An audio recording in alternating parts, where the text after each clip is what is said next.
Take a look at this brownie pan. It makes these little square brownies, several of them obviously. You can use it for so much more. Today, I'm going to show you what I call pancake snacks. This time of year with school starting back up, quick breakfast, some ideas for packing lunches and after school snacks. I thought this was a great week to share this recipe. Now, you can use any kind of pancake batter that you have or mix, etc. I happen to be using a mix of just 3 items, and that is flour, maple syrup, and buttermilk. Anytime I make some sort of a pancake mix, I always replace the liquid with buttermilk. Seems to make them very rich. Any of you guys do that?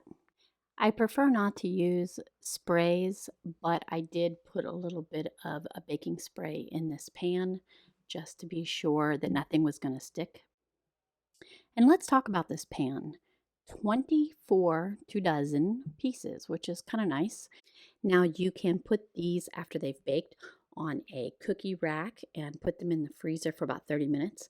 Pull them back out, stick them in a sealed bag just so they don't freeze together, and then you can pull them out individually as you use them. I will tell you though, every time I've made these, they've never made it to the freezer. So you can be really creative here and top them with whatever you'd like. Here I'm going to do chocolate chips, blueberries, and some brown sugar and cinnamon topping. Use your imagination. There are really many things that you can do. What is really nice is if you have different people in your household that like different things. You can make all of them on this one tray of 24. Now here I'm rinsing the blueberries, and I just had to show you, I love this spatula slash scoop slash colander.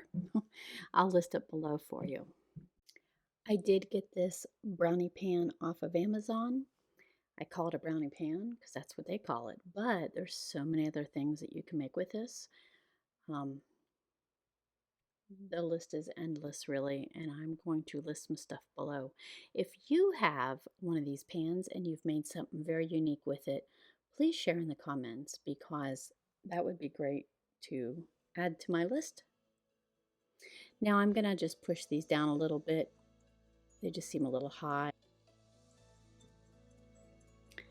This is just a pestle that I have that's with my mortar and pestle, and it was easy to grab.